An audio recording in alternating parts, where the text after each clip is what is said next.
Lights out টেলের কিছু অসাধারণ গল্প দিয়ে সাজানো আজকের বিশেষ নিবেদনে আমাদের স্বরচিত গল্পের প্রথম পর্বে শিবায় শর্মার লেখা ভালোবাসার আড়ালে। গল্পের প্রধান চরিত্র রাতুলের ভূমিকায় আরিয়ান পাল, ধৃতির ভূমিকায় শতাক্ষী বিশ্বাস, অনিমেষের চরিত্রে তথা পর্ব পরিচালনায় শিবায় শর্মা এবং গল্প পাঠে আমি বিপ্লব। এভাবেই আরও নতুন নতুন গল্প দিয়ে সাজবে আমাদের এই প্রাঙ্গণ। তাই আপনাদের যদি কোনো স্বরচিত গল্প থাকে এবং সেটা অডিও হিসেবে সবাইকে শোনাতে চান, তবে সেটা আমাদের পাঠাতে পারেন এই ইমেল অ্যাড্রেসে lightsouttel@gmail.com lightsoutale@gmail.com। শুরু হচ্ছে আজকের গল্প ভালোবাসার আড়ালে। আগামীকাল রাতুল আর ধৃতির বিয়েটা যার যার দেশের বাড়ি থেকেই হবে। তাই বিয়ের এক সপ্তাহ আগেই যে যার দেশের বাড়ি এসে গেছে। ধৃতির বাবা এবং মা অবশ্য সব জোগাড়যন্ত্র এক মাসখানেক আগে থেকেই করে রেখেছেন। হ্যাঁ, ধৃতির মা। ধৃতির যখন 5 বছর তখন ওর মা মারা যান। ধৃতিকে সামলানোর দায়িত্বেই দ্বিতীয় বিবাহ করেন ওর বাবা। ধৃতির এই মায়ের আর কোনো সন্তান নেই। কিছু শারীরিক সমস্যার কারণে ওনার কোনোদিন সন্তান হবে না জেনেই ধৃতির বাবা এই বিয়েতে রাজি হয়েছিলেন, আর ধৃতির সব দায়িত্ব ওনার হাতেই তুলে দেন। এই মাসখানেক চুটিয়ে প্রেম করেছে ওরা। একে বিয়ের আনন্দ, আবার তার উপর বাবা মায়ের প্রশ্নবিচিত্রাও নেই। ভাবা যায়, যার উত্তর দিতে দিতে মাঝে মাঝে রীতিমতো হিমশিম খেতে হতো ধৃতিকে। ধৃতির বাড়ি শিলচরে এবং রাতুলের বাড়ি হাইলাকান্দিতে। সড়ক পথে প্রায় 1 ঘন্টার রাস্তা। দুজনের বাড়িতেই হৈ হৈ রব। বাড়িতে আসার পর এই 1 সপ্তাহ দুজনের দেখা হয়নি, ভিডিও কলও হয়নি, শুধুমাত্র ওই ফোন কলি ভরসা। তবে গত 2 দিন সেটাও সম্ভব হয়নি। আজ আইবুড়ো ভাত ছিল। কিছু আত্মীয় স্বজন আর নিকট বন্ধু বান্ধবদের খাওয়া দাওয়ার আয়োজন হয়েছিল। খাওয়া দাওয়া সেরে নিজের ঘরে বিশ্রাম নিচ্ছে ধৃতি। জানালা দিয়ে বিকেলের সূর্যের আভা গলে গলে এসে খাট ভিজিয়ে দিয়ে যাচ্ছে তার। ডিসেম্বর মাসের সূর্যের শেষ উত্তাপটুকু গায়ে মেখে নিতে বেশ ভালোই লাগছে ধৃতির। জানালা দিয়ে সামনের খোলা মাঠের বেশ কিছুটা অংশ দেখা যাচ্ছে। বেশ কিছু ছেলে মেয়ে খেলাধুলা করছে, আর ওদের থেকে একটু তফাৎ রেখে জোড়ায় জোড়ায় কপুত কপুতে বসে আছে। ওদেরকে দেখে নিজের আর রাতুলের কথা মনে পড়ে গেল ধৃতির। ধৃতি জানতো যে রাতুল ওকে খুব ভালোবাসে, আর সব ভয় কাটিয়ে একদিন নিজের মনের কথাও খুলে বলবে।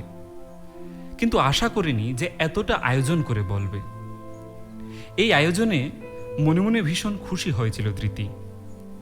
এখনের হিন্দি ইংরেজি কমার্শিয়াল সিনেমা দেখা প্রায় সব মেয়েরাই মনে মনে চায় যে তার মনের মানুষটা, যে তাকে ভালোবাসে, সে যেন এভাবেই তাকে মনের কথা জানায়, একটু আয়োজন আড়ম্বর করে।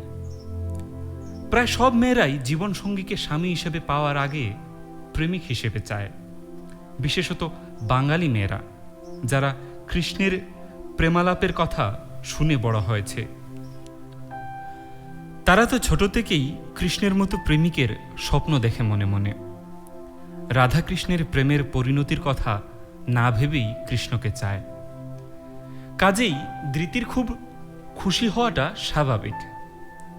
তার উপর রাতুল নিজের হাতে এত সুন্দর করে সাজিয়েছে, আর সবকিছুই ধৃতির মনের মতো করে, ওর পছন্দের জিনিস দিয়েই।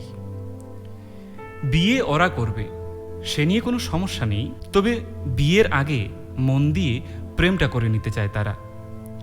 জীবনের সব রকম স্বাদ উপভোগ করতে চায় ধৃতি এবং রাতুল। বিয়ে করে স্বামী স্ত্রী হিসেবে থাকার একরকম অনুভূতি, আর লুকিয়ে চুরিয়ে প্রেম করা অন্য ব্যাপার।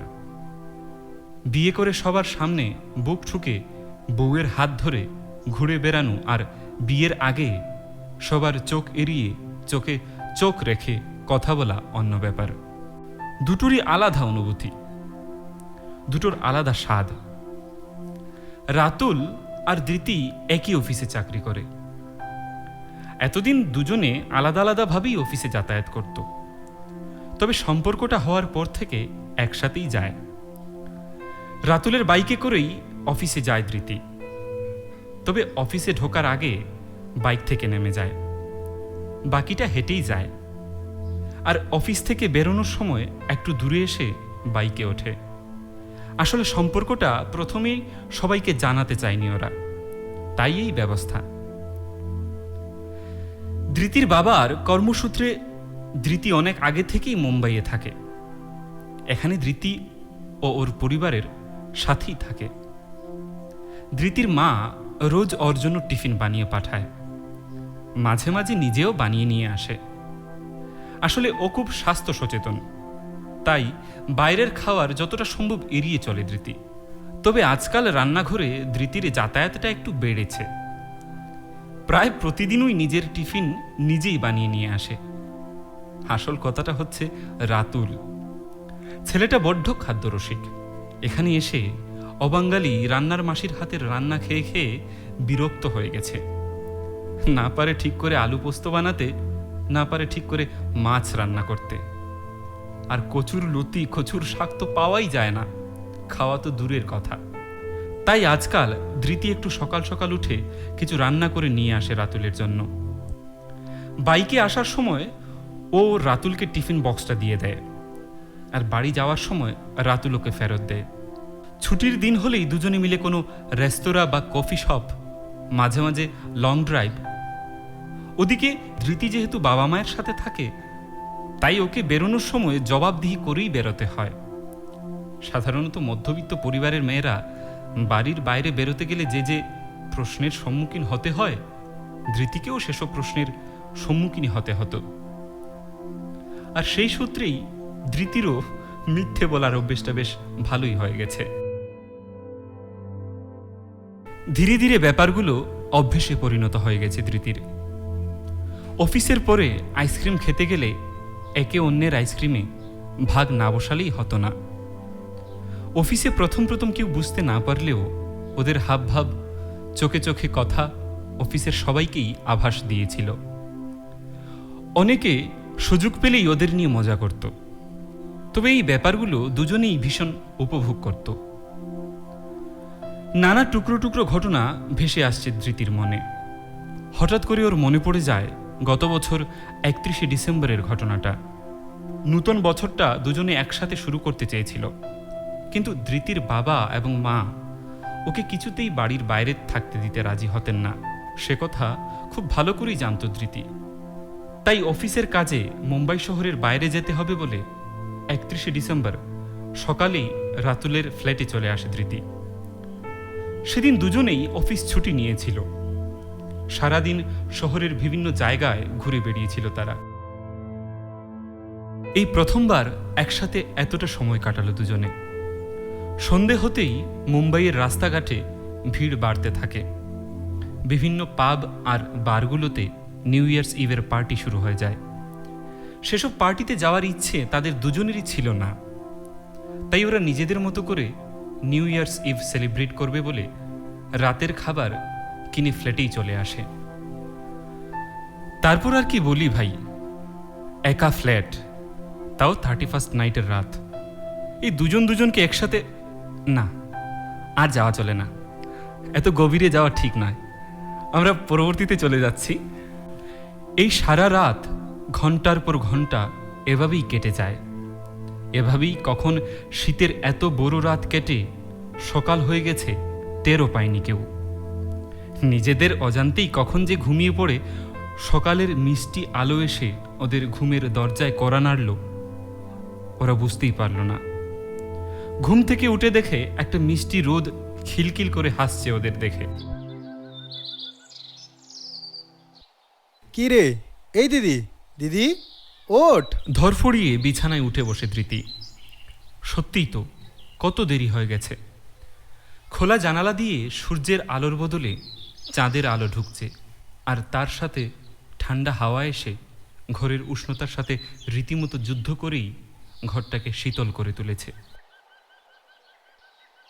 কি রে, কি হয়েছে তোর? ওঠ। আরে বল, চিৎকার করছিস কেন? এবারে সম্বিত ফিরে আসে ধৃতির। ওর খুড়তুতো ভাই এসেছে। সে কলেজে পড়ে। ঘড়ির দিকে তাকিয়ে দেখ কটা বাজে, বাইরে কত লোকজন এসছে, আর তুই এখনো পড়ে পড়ে ঘুমাচ্ছিস? না রে, ঠিক বুঝতে পারিনি কখন যে চোখটা লেগে গেছিল। কিন্তু জানিস, একটা কথা আছে, আমি না একটা খুব ভালো স্বপ্ন দেখেছি আজ। বড় স্বপ্ন দেখা হচ্ছে। যা স্বপ্ন দেখছিস কালকেই আসবে তোকে নিতে। আচ্ছা এখন ওঠ। ধ্যাৎ, কি যে বলিস না তুই। আচ্ছা বাবা ওঠ, অলরেডি অনেক দেরি হয়ে যাচ্ছে তো। বিয়ের অনুষ্ঠান সব ভালোই ভালো মিটে গেল। রাতুল আর ধৃতি আর কিছুদিন থাকার পর মুম্বাইয়ে পাড়ি জমায়। তবে এবার সবকিছু অনেকটা পাল্টেছে। লুকিয়ে চুরিয়ে দেখা করা বা সবার চোখকে ফাঁকি দিয়ে নিজেদের মতো একটু সময় কাটানোর সুযোগ খুঁজে নেওয়ার আর দরকার নেই ওদের। এখন সবই সবার কাছে জানা। মুম্বাই চলে এলেও এখনই অফিস জয়েন করবে না দুজনে, কারণ বিয়ের পর সবাই চায় একান্ত একটু সময় কাটাতে। তার সাথে হানিমুনটাও সেরে ফেলতে হবে, কারণ একবার অফিস জয়েন করলে কবে আবার ছুটি পাবে তার কোনো ঠিক নেই। বিয়ের আগে থেকেই হানিমুনের টিকিট কাটা ছিল দুজনের। গন্তব্য কাশ্মীর, দুজনেরই স্বপ্নের দেশ। অনেক কেনাকাটা বাকি, দু একদিনের মধ্যেই সব সেরে ফেলতে হবে। পাশাপাশি নতুন সংসারও একটু গুছিয়েও নিতে হবে, কারণ কাশ্মীর থেকে ফিরেই আবার ব্যাক টু দ্য ওয়ার্ক। দিনগুলো বেশ ব্যস্ততার মধ্যেই কাটছিল ওদের। আর রাতে দুজনের উপস্থিতি আর উষ্ণ স্পর্শ সারা দিনের পরিশ্রমকে ধুয়ে মুছে সাফ করে দেয়।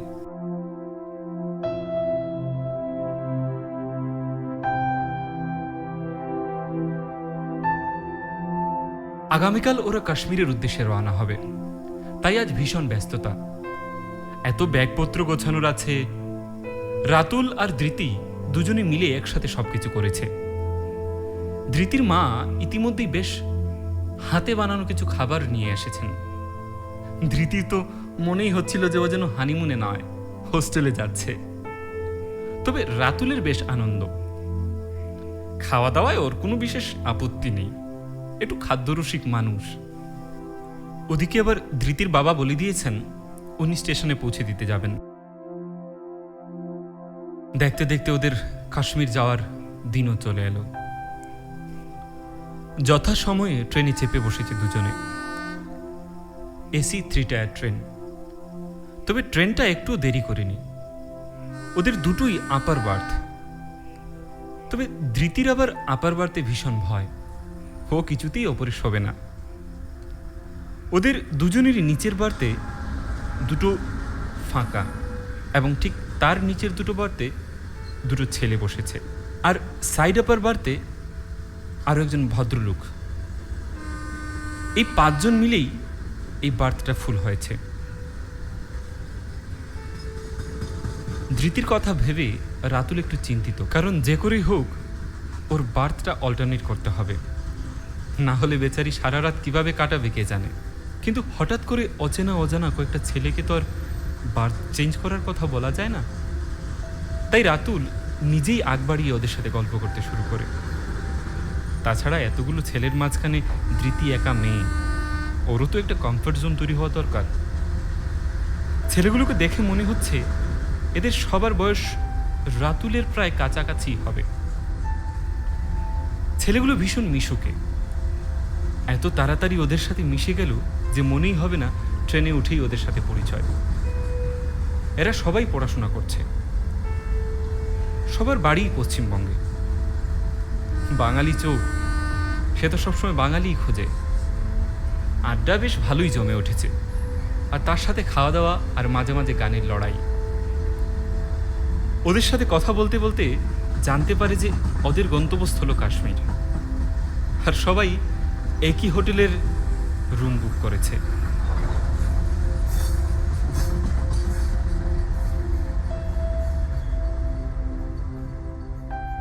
দুপুর 2:40 নাগাদ স্বরাজ এক্সপ্রেস জম্মু স্টেশনে পৌঁছালো। সঠিক সময়ের মাত্র 5 মিনিট পরে।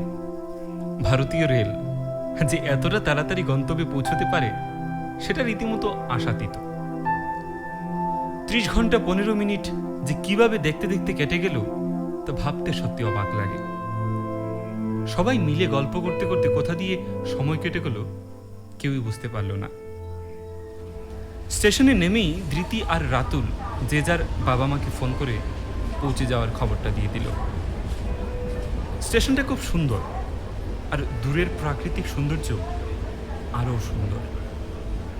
স্টেশনের সামনেই সারি সারি গাড়ি দাঁড়িয়ে আছে, সবই ট্যুরিজম কার।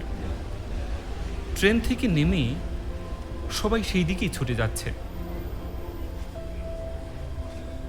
রাতুলদের অবশ্য সেই চিন্তা নেই, ওদের গাড়ি আগে থেকেই বুক করা রয়েছে। অনিমেষ আগে থেকেই সব কিছু ঠিক করে রেখেছে। ট্রেনের টিকিট, কার বুকিং, হোটেল বুকিং সবই ওর আগে থেকেই বুক করে রেখেছে। ওর নাকি এখানে অনেক চেনা জানা আছে, তাই আগে থেকেই সব কিছু বুক করে রেখেছে ও। স্টেশন থেকে বেরোনোর জন্য এগোতেই একটা লোক ছুটতে ছুটতে ওদের দিকে এগিয়ে আসতে লাগলো, আর কাছাকাছি আসতেই চিৎকার করতে লাগলো,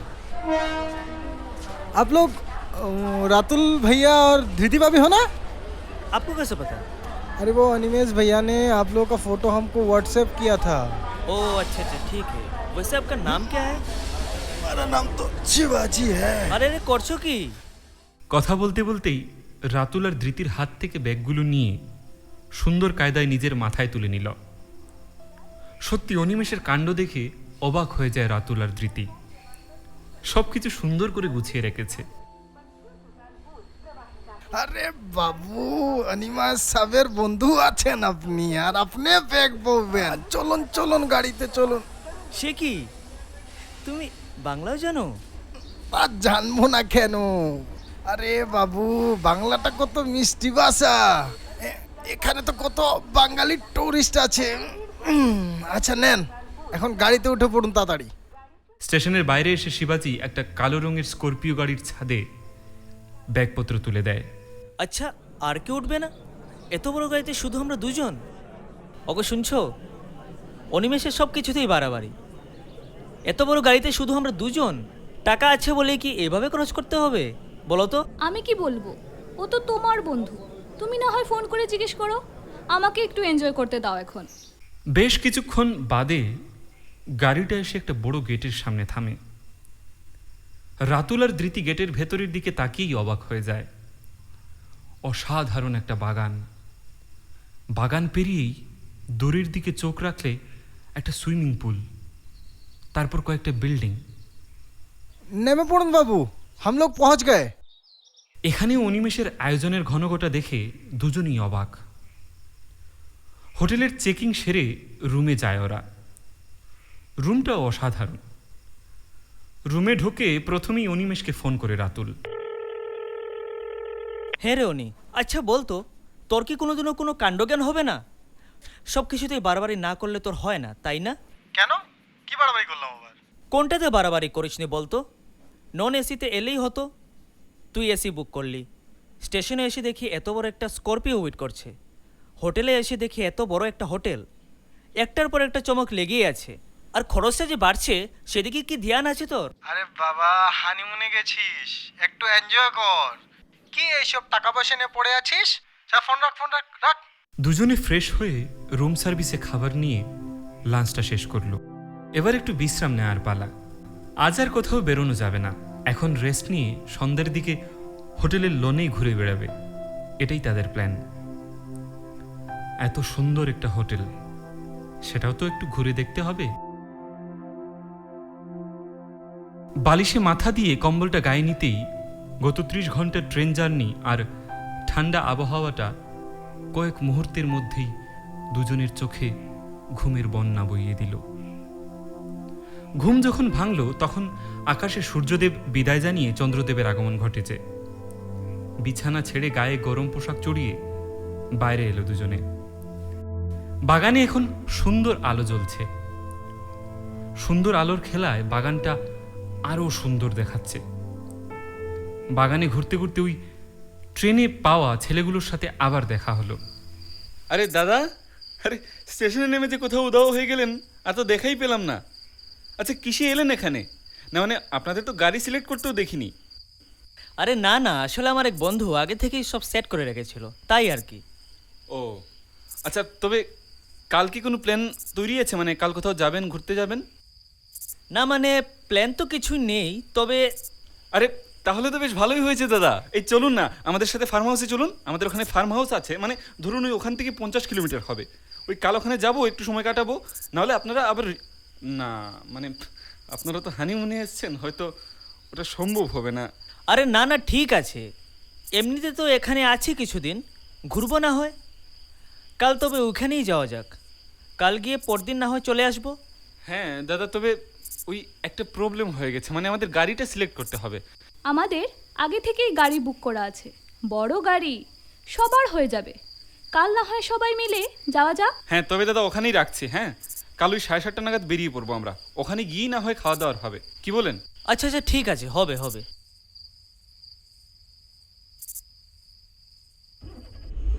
সকাল 8টায় গাড়ি ফার্ম হাউসের উদ্দেশ্যে রওনা হলো। গাড়ির চালকের সিটে শিবাজি, পাশে সন্দীপ ও সমস্ত রাস্তাঘাট চিনিয়ে নিয়ে যাবে। মাঝের সিটে সন্দীপের ঠিক পেছনে জানালার ধারে ধৃতি বসেছে, তার পাশে রাতুল। শিবাজির পেছনে তমাল বসেছে।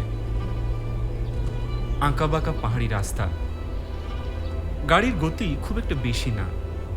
সামনে পেছনে আরও কিছু গাড়ি চলছে, তাদেরও গতি প্রায় ওরকমই। সবকিছুই কেমন যেন একটা নির্দিষ্ট গতিতে হেলে দুলে চলেছে। সবকিছু যেন একটা অদৃশ্য সুতোয় বাঁধা। সেই সুতোর নিয়মেই সব চলছে, কারোরই তাড়া নেই। কোনো গাড়ি অপর গাড়িকে অতিক্রম করার চেষ্টাও করছে না। গাড়ি নিয়ে অস্বাস্থ্যকর প্রতিযোগিতায় নামলে জীবন ঘড়ির কাঁটা এখানেই স্তব্ধ হতে পারে। চারিদিকে একটা অন্যরকম শান্তি, কারোর কোলাহল নেই, গাড়ির হর্নের কোনো শব্দ নেই, মানুষের ব্যস্ততা নেই। আছে শুধু পাহাড়ের সৌন্দর্য, শ্বেত শুভ্র পাহাড়, কালো পিচের তৈরি রাস্তার উপর সাদা বরফের আস্তরণ, তার পাশে নাম না জানা সুন্দর সুন্দর পাহাড়ি ফুলের বরফের চাদরের মাঝখান দিয়ে উকিঝুঁকি মারা রংবাহারি ফুল, সাদা বরফের প্রথম রবির কিরণ, এসব দেখতে দেখতেই গাড়ি এগিয়ে চলেছে। ধৃতি আর রাতুল এই প্রথমবার কাশ্মীরে এসেছে, তাই ওরা যতটা সম্ভব নিজেদের চোখ দিয়ে পাহাড়ি সৌন্দর্য গিলে খাচ্ছে। আর বাকিদের দেখেই বোঝা যাচ্ছে যে ওরা এর আগেও কাশ্মীরে এসেছে, তাই যে যার মতো করেই ব্যস্ত। কেউ হয়তো বা মোবাইল ফোনে গান শুনছে, কেউ আবার একটু খুঁটকাট করছে, কেউ বই পড়ছে, আবার কেউ সকালের অপূর্ব ঘুম পুষিয়ে নিচ্ছে। এমনকি সন্দীপও শিবাজির পাশে বসেই ঘুমিয়ে পড়েছে। জানালার কাঁচটা তুলে দিয়ে সেখানে মাথা রেখে চুটিয়ে ঘুম লাগাচ্ছে সন্দীপ। বাকিদের মধ্যেও কেমন যেন একটা ঝিমানো ভাব। কাল রাতে এরা সবাই বোধহয় অনেক রাতে ঘুমিয়েছে। কম বয়সী ছেলে তো, তার উপর বন্ধু বান্ধবরা মিলেছে, অনেক রাত অব্দি আড্ডা মেরেছে হয়তো। সবে জানুয়ারি মাস ঢুকেছে। কলকাতা বা মুম্বাইয়ে এখন নামমাত্র ঠান্ডা, আর এখানের ঠান্ডা বেশ জাঁকিয়ে পড়েছে। আপাদমস্তক গরম জামা কাপড় ঢেকে ঠান্ডা যাচ্ছে না। কাল হোটেলের রুমে ঠান্ডার বহর বুঝতে পারেনি, এখন বাইরে এসে হাড়ে হাড়ে টের পাচ্ছে। মুম্বাইয়ের মতো জায়গায় যারা ঠান্ডার বদলে গরম খেয়ে অভ্যস্ত, তাদের কাছেই ঠান্ডা প্রায় অসহনীয়। বেশিরভাগ স্পটই বন্ধ, কারণ এ সময় ঠিক পর্যটক থাকে না। ওরা শুধু তুষারপাত আর একে অপরকে উপভোগ করবে বলেই এখানে এসেছে।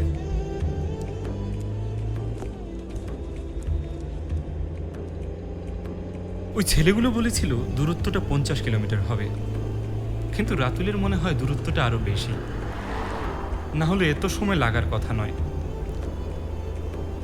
তবে সে যতই দূর হোক, চারিদিকের শোভা দেখতে দেখতে যে কোনো দূরত্বই পার করা সম্ভব। তার উপর পেটটাও ভর্তি, কারণ একটু আগেই ওরা ওদের পেট পুজো করে ফেলেছে। গাড়ি এবার পিচের রাস্তা ছেড়ে কাঁচা রাস্তায় ঢুকেছে। দূরের দিকে ছোট ছোট কাঠের তৈরি বাড়ি দেখা যাচ্ছে। কিছু মানুষজনও চোখে পড়েছে বটে। গাড়িটা একটা বাজারের মতো জায়গা পেরিয়ে লোকালয় থেকে উল্টো দিকে যেতে শুরু করলো।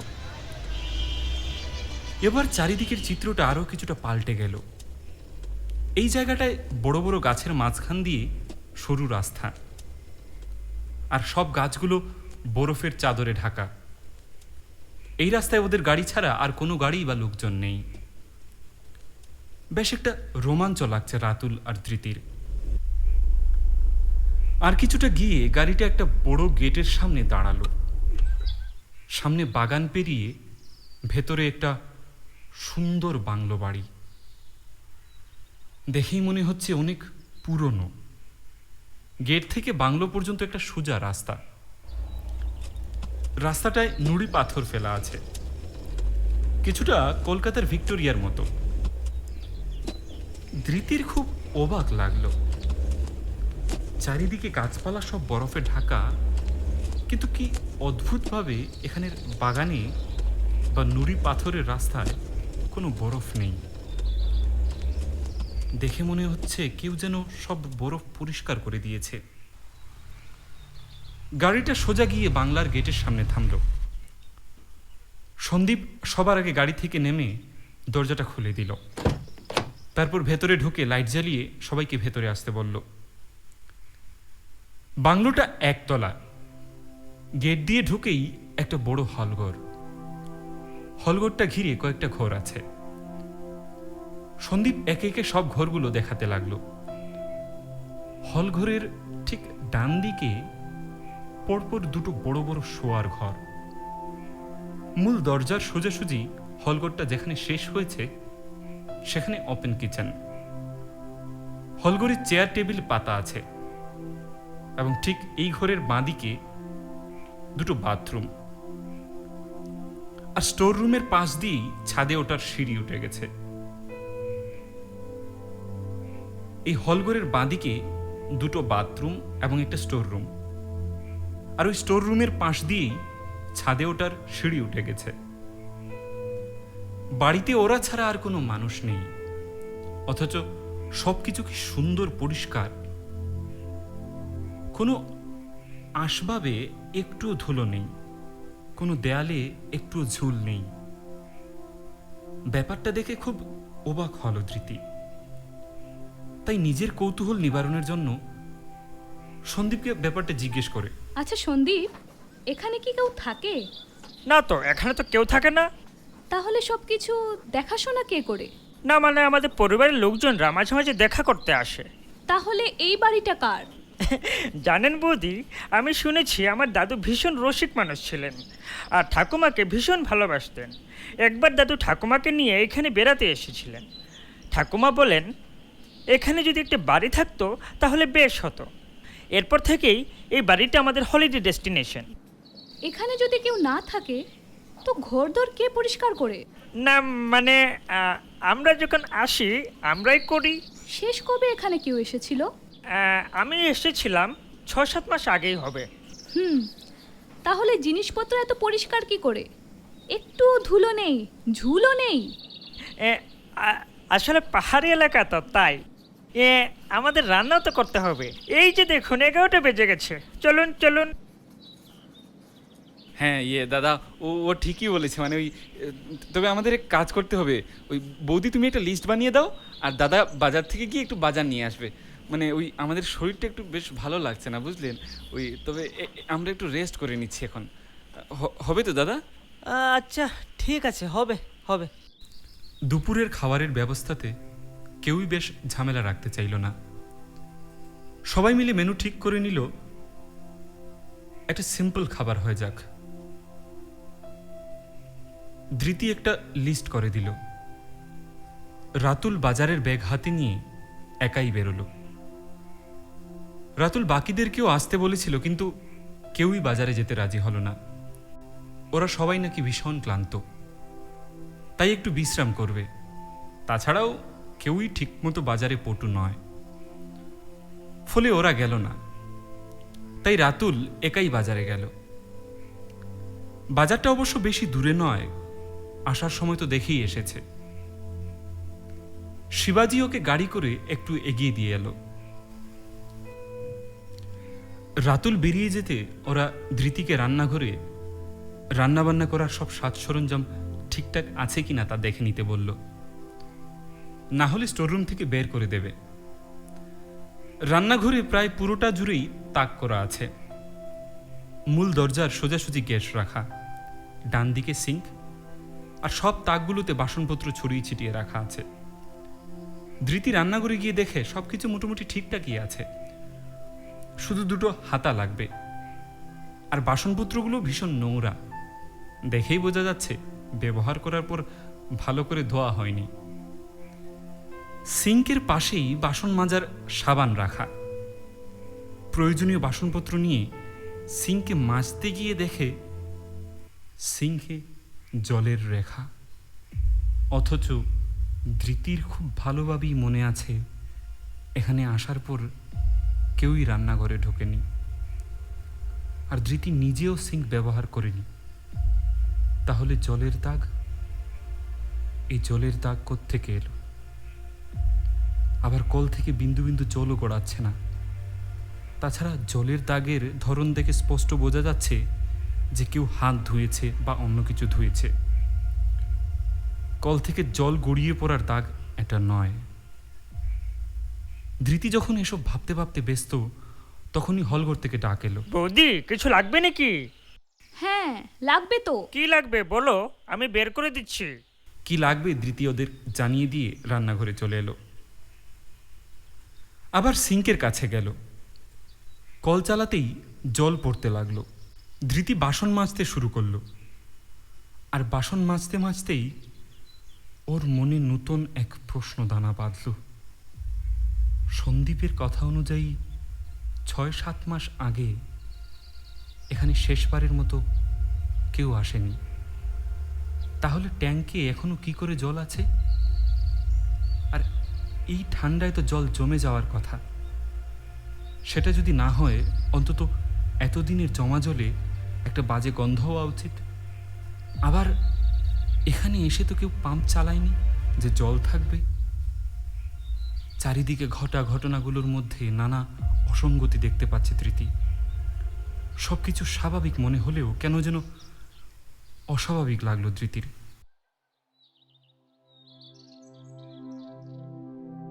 এদিকে ঘন্টাখানেক বাজার করে সব জিনিস গুছিয়ে নিয়ে আবার একবার লিস্টটা মিলিয়ে নিল রাতুল। তারপর সোয়েটারের ফাঁক দিয়ে ঘড়ির দিকে চোখ পড়তেই লক্ষ্য করল ঘড়ির কাঁটা প্রায় 1টা ছুঁই ছুঁই। ইস, বড্ড দেরি হয়ে গেছে। তাড়াতাড়ি পা চালিয়ে বাংলোর পথে ফিরতে থাকলো রাতুল। কিন্তু তাড়াতাড়ি যাবে বলেই কি আর যাওয়া যায়? চড়াই উত্তরাই রাস্তা, তার উপর বরফে পড়ে আছে। ওদিকে আবার হাতে এত ভারী ব্যাগ। কতবার করে রাতুল ওদেরকে আসতে বলল, অন্তত একজনও এলে ভালো হতো। বাজারটা পেরিয়ে জঙ্গলের রাস্তার দিকে পা বাড়াতেই কিসে একটা পা আটকে হুমড়ি খেয়ে উল্টে পড়ে যাচ্ছিল রাতুল। আর তখনই একটা ছেলে এসে ওকে ধরে। রাতুল নিজে ঠিক থাকলেও ব্যাগের অনেকটা জিনিসই মাটিতে পড়ে গেল। ছেলেটা আর রাতুল দুজনে মিলে জিনিসপত্র গুছিয়ে ব্যাগে তুলতে থাকলো। জিনিসগুলো তুলে দিয়েই রাতুল ছেলেটাকে বলল, আপনি কি বাঙালি? হ্যাঁ হ্যাঁ, আমি বাঙালি। আচ্ছা, আপনার নামটা কি জানি? আমার নাম রেহান রয়।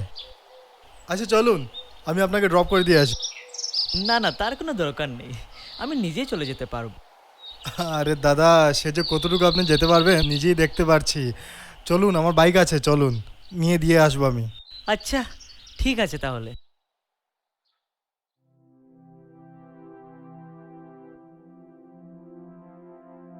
ছেলেটার প্রস্তাবে আর না বলল না রাতুল।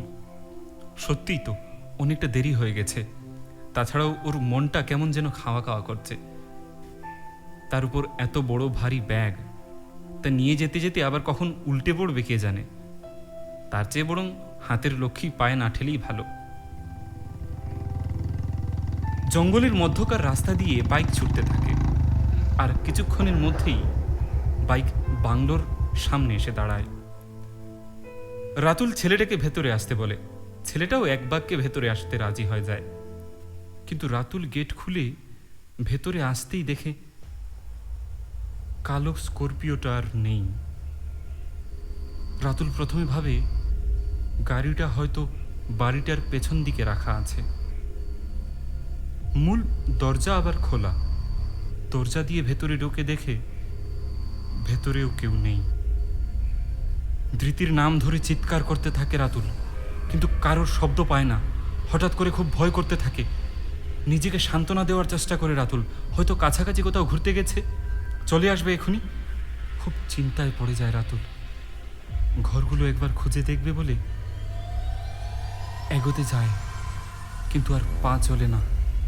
দেখে ধৃতির ফোনটা খুলে পড়ে আছে, ফোনের ব্যাটারিটা দূরে পড়ে আছে, আর ডিসপ্লেটা একটা বড় ফাটলের দাগ। দেখে খুব ভালোভাবেই বোঝা যাচ্ছে ওটা জোরে ছড়ে ফেলা হয়েছে। এবার দিশেহারা হয়ে ওঠে রাতুল, কি করবে ভেবে পায় না। রাতুলের মন এখন অনেক প্রশ্ন ভিড় করতে লাগলো। সবাই কোথায় গেল? ছেলেগুলো যদি খারাপ হয়ে থাকে, শিবাজি তো অনেক চেনা লোক, সে কেন ওদের তালে তাল মেলালো? তার মানে কি নিজেও ওদের সাথে যুক্ত? কিন্তু তা কি করে হয়? তাহলে কি ওকে ভয় দেখিয়ে জোর করে নিয়ে যাচ্ছে ওরা? ছেলেগুলোর কাছে কি বন্দুক আছে? ছেলেগুলো ঠিক কতটা ভয়ঙ্কর? ওরা কারা? ধৃতির কোনো ক্ষতি করে দেবে না তো? হাজার হাজার প্রশ্ন মনের মধ্যে ঘর বাঁধতে শুরু করলো, কিন্তু একটারও কোনো উত্তর খুঁজে পেল না রাতুল। রাতুলের মনে পড়ে গেল অগ্নিসাক্ষী করে বিয়ে করেছে ধৃতিকে। কথা দিয়েছে নিজের শেষ নিঃশ্বাস পর্যন্ত ওর পাশে থাকবে, ওর সাথে থাকবে। সে যত বড়ই সমস্যা আসুক না কেন, ওকে ছেড়ে যাবে না। বিদায়ের সময় ধৃতির বাবাও রাতুলকে একই কথা বলেছিলেন। সে সমস্ত প্রতিশ্রুতি কিভাবে ভুলে যাবে রাতুল? কিন্তু এই বিপদে কী বা করতে পারে? কিভাবে অক্ষত অবস্থায় উদ্ধার করবে ধৃতিকে? আমার মনে হয় দাদা আপনার এইভাবে বসে থাকাটা উচিত নয়। আমিও তো সেটা ভাবছি, কিন্তু কিন্তু আমি কোথায় যাব, কোথায় খুঁজবো ওদের? আমি তো কিছুই চিনি না। এসব ভাবতে ভাবতে নিজেকে খুব অসহায় লাগতে থাকে রাতুলের। আর এই কঠিন সময়ে তার একমাত্র কাছের বন্ধু অনিমেষের কথাই ওর মনে পড়ে। তাই ওর কথা ভেবেই ফোনটা বের করে এবং ওকে ফোন করবে বলে পকেটে হাত দেয়, কিন্তু পকেটে হাত দিতেই টনক নড়ে রাতুলের। এ, আমার ফোন, আমার ফোন, আমার ফোন কোথায় গেল? কেন স্যার, কি হয়েছে? আপনার আপনার ফোন কি আপনার পাশে নেই? না মানে সকালে আসার পর তো আমি ফোনই তো ব্যবহার করিনি। তার মানে আমার ফোন ওই গাড়িতেই রয়ে গেছে। স্যার কি বললেন? আপনার ফোনটা ওই গাড়িতে? তার মানে ওরা ওই স্করপিও নিয়ে পালিয়েছে? আচ্ছা আচ্ছা, আপনি টেনশন করবেন না। একবার কাজের চাপে পড়ে আমি ওই এথিক্যাল হ্যাকিংটা শিখেছিলাম। আপনি কি আপনার ডিভাইসের আইএমআই নাম্বারটা বলতে পারবেন আমাকে? হ্যাঁ আমি বলতে পারবো। রাস্তায় যাওয়ার সময় একটা দোকান থেকে রাতুল কিছু মোটা দড়ি, কাপড়, লঙ্কা গুঁড়ো আর ট্যাপ কিনে নিল। মোটামুটি জিনিসগুলো কাজে লাগতে পারে। প্রায় 1 ঘন্টা বাইকে যাওয়ার পর ওরা লক্ষ্য করলো লোকেশনটা এক জায়গায় ব্লিঙ্ক করছে। তার মানে ওরা দাঁড়িয়ে পড়েছে। জায়গাটার প্রায় কাছাকাছি পৌঁছে গেছে। সামনেই ঘন জঙ্গল, তবে সব গাছেই সাদা বরফের আস্তরণ, কিন্তু তার মাঝখান দিয়ে একটা রাস্তা গেছে। ওরা সেই রাস্তা দিয়েই এগোতে থাকলো। জঙ্গলের ভেতর দিয়ে কিছুটা এগোতেই চোখের সামনে একটা বড় দৃশ্যমান বাড়ি। এত ঘন জঙ্গলে এত বড় একটা বাড়ি তারা কখনোই কল্পনা করতে পারেনি। বাইকটা জঙ্গলের মধ্যে রেখে পায়ে হেঁটে এগোতে থাকলো তারা। আর একটু এগোতেই ব্ল্যাক স্করপিও। এবার তারা নিশ্চিত হয়ে গেল যে ঠিক ধৃতিকে নিয়ে ওরা ওখানেই এসছে। জঙ্গলের মাঝখানে বাড়িটার কোনো পাঁচিল নেই। রেহান আর রাতুল জিনিসপত্র নিয়ে ওই বাড়ির দিকেই এগোতে থাকলো। কোনো পদক্ষেপ নেওয়ার আগে বাড়িটা ভালো করে পর্যবেক্ষণ করে নেওয়া দরকার। তাই রাতুল ধীরে ধীরে বাড়িটার চারিদিকে একবার ঘুরতে গেল। বাইরে গাছের ফাঁক ফুকুর দিয়ে যেটুকু আলো গলে গলে পড়ছে তার খুব কম অংশই ভেতরে প্রবেশ করছে। রাতুল দেখল ভেতরে মোমবাতি জ্বলছে এবং সেই মোমবাতির আলোয় ঘরের কিছুটা অংশ দেখা যাচ্ছে এবং সেই আলোতেই রাতুল দেখল ধৃতি অজ্ঞান হয়ে পড়ে আছে এবং তার পাশেই ঘরের এক কোণে স্পষ্ট 4 জন লোককে দেখা যাচ্ছে। কিন্তু 4 জন লোককে স্পষ্ট দেখা গেলেও 3 জন ছাড়া রাতুল ওই 4 নম্বর লোকটাকে কিছুতেই দেখতে পাচ্ছে না। এই 3 জনের মধ্যে একজন গাড়ির ড্রাইভার এবং তাদের সাথে আসা 2টো ছেলে। কিন্তু 3 জনের চেহারা বাদে ওই একটা লোকের চেহারা কিছুতেই দেখা যাচ্ছে না। মুখটা অন্ধকারে, একদমই বোঝা যাচ্ছে না। ওই লোকটাই কিছু একটা বলছে আর বাকিরা ওরই কথা মন দিয়ে শুনছে আর মাঝে মাঝে ঘাড় নাড়ছে। তাহলে ওই লোকটাই বোধহয় এদের দলের পান্ডা। এদিকে আবার রেহান দড়িগুলো দিয়ে লোভ বানিয়ে ফেলেছে আর সব জিনিসপত্র নিয়ে জানলার উপর সানশেডে উঠে পড়েছে। রাতুলকে আসতে দেখে রেহান নিচে নেমে এলো এবং পুরো প্লেনটা ওকে বলল। প্লেন মাফিক রাতুলও আরও একটা সানশেডে উঠে পড়ল এবং তাদের সাথে করে কিছু নুড়ি পাথর ওখানেই নিয়ে এলো এবং রেহান ওই পাথরগুলো থেকে একটি পাথর ওদের জানালা লক্ষ্য করে ছুঁড়ে মারল আর তার সাথে সাথেই ভেতর থেকে ওই ছেলেগুলো বেরিয়ে আসতে শুরু করে। ওরা বেরিয়ে আসতে দেখেই রাতুল আর রেহান দুজনে মিলে ওদের দিকে লঙ্কার গুঁড়ো ছুঁড়ে মারতে শুরু করে। লঙ্কার গুঁড়োর ঝাঁচে ওরা ছটফট করতে থাকে আর পকেট থেকে বন্দুক বের করে এলোপাথারি গুলি চালাতে থাকে। বেগতিক দেখে রাতুল আর রেহান ওপর থেকে কাপড়গুলো ওদের উপর ফেলে দেয়, তারপরে লুপগুলো ওদের উপর ছুঁড়ে ফেলে দেয় এবং সেই লুপগুলোতেই আটকে পড়ে ওই ছেলেগুলো। ওদের পক্ষে আর কোনোভাবেই প্রত্যাঘাত করা সম্ভব নয়। রাতুল আর রেহান এবার ওখান থেকে নেমে আসে, ছেলেগুলোকে শক্ত করে বেঁধে ফেলে। কিন্তু নিচে এসে রাতুল দেখতে পায় এখানে তো মাত্র 3 জন লোক, তবে রাতুল যে আগে দেখেছিল 4 জন। তার মানে যেখানেই আছিস ওইখানেই থাক শালা, না হলে গুলি দিয়ে ঝাঁঝরা করে ফেলে দেব। এই গলা শুনেই রাতুল চমকে ওঠে। ওর মনের হাজার হাজার প্রশ্ন ওই আধারে লুকিয়ে থাকা লোকটিকে নিয়ে যেন ভেঙে চুরমার হয়ে যায়, যেন ওর কাছে ওই লোকটির চেহারা ওর গলা শুনে উজ্জ্বল আলোয় ভেসে ওঠে। তার পর মুহূর্তেই পেছনে ঘোরার সাহস করবি না। আর তুই যা ভাবছিস, হ্যাঁ আমি তাই। অনিমেষ, হ্যাঁ আমি অনিমেষ, অনিমেষ চ্যাটার্জি।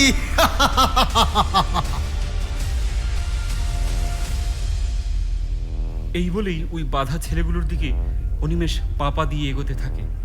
কিন্তু এই মুহূর্তেই যদি কিছু না করা যায় তবে বিপদ আরও বাড়বে।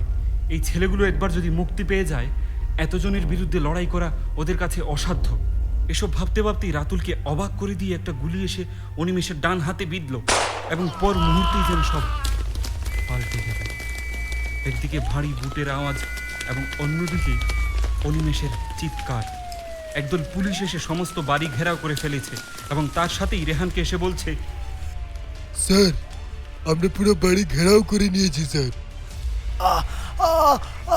এই এই এই এই তোমরা তোমরা তোমরা আমাকে কেন ধরে রেখেছো রে? তোমরা আমাকে কেন ধরে রেখেছো? আমি কি করেছি? আমি কি করেছি? এই শালা শোরের বাচ্চা রাতুল আমার ভালোবাসা ছিনিয়ে নিয়ে গেছে আমার কাছ থেকে। আর আর তোমরা তোমরা আমাকে বেঁধে রেখেছো। ভালোবাসা? কে তোর ভালোবাসা? কে আবার কে? হ্যাঁ ন্যাকামো হচ্ছে, ন্যাকামো। তুই জানিস না কে? তোর বউ ধৃতি। অনিমেষ, ছি অনিমেষ ছি। আমি তোকে আমার ভাইয়ের মতো ভাবতাম আর তুই আজ আজ এই পরিণতি হয়েছে তোর, আমি ভাবতেও পারছি না। ভাই কে? ভাই কে? কে তোর ভাই বল? শালা শালা আমি ভালোবেসেছিলাম ওকে।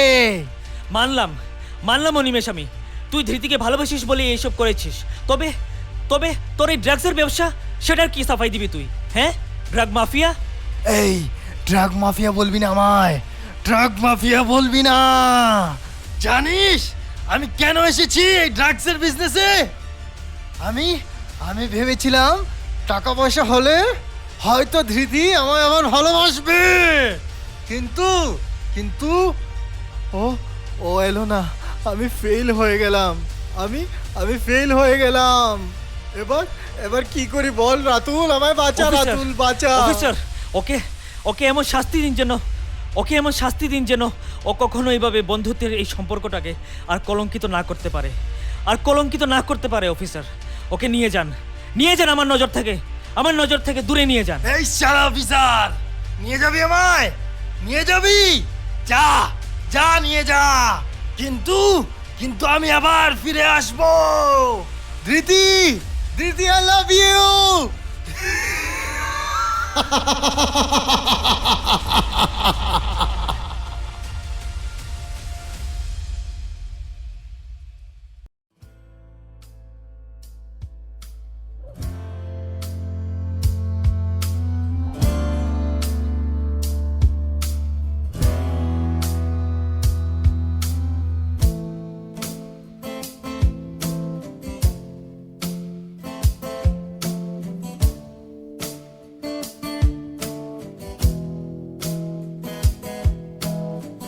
স্বপ্নে তোকে নিয়ে আমি বেঁধেছিলাম একটি ঘর, ভাঙলো যেই স্বপ্ন বুঝলাম আনিয়েছিলাম পর।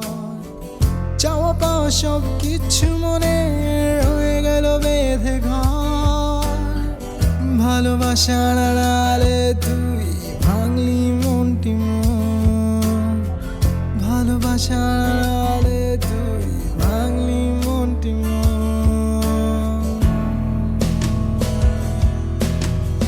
বুঝবি তখনই তুই আমার মনের ব্যথা, ঘটবে যখনই তোর সাথে ভুলে যাওয়া সেই কথা। ভালোবাসার আড়ালে আজ ভাঙবো মনটি তোর আমি, ভালোবাসার আড়ালে আজ ভাঙবো মনটি তোর।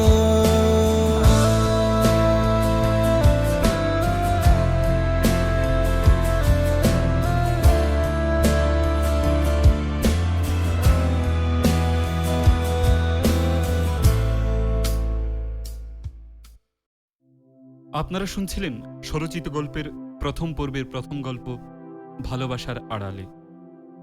পর্ব পরিচালনা তথা আবহ সঙ্গীতে শিবায় শর্মা, গল্পের প্রধান চরিত্রে আরিয়ান পাল ও শতাক্ষী বিশ্বাস, অনিমেষ এবং শিবাজির ভূমিকায় শিবায় শর্মা, গল্প পাঠে তথা তমালের ভূমিকায় আমি বিপ্লব।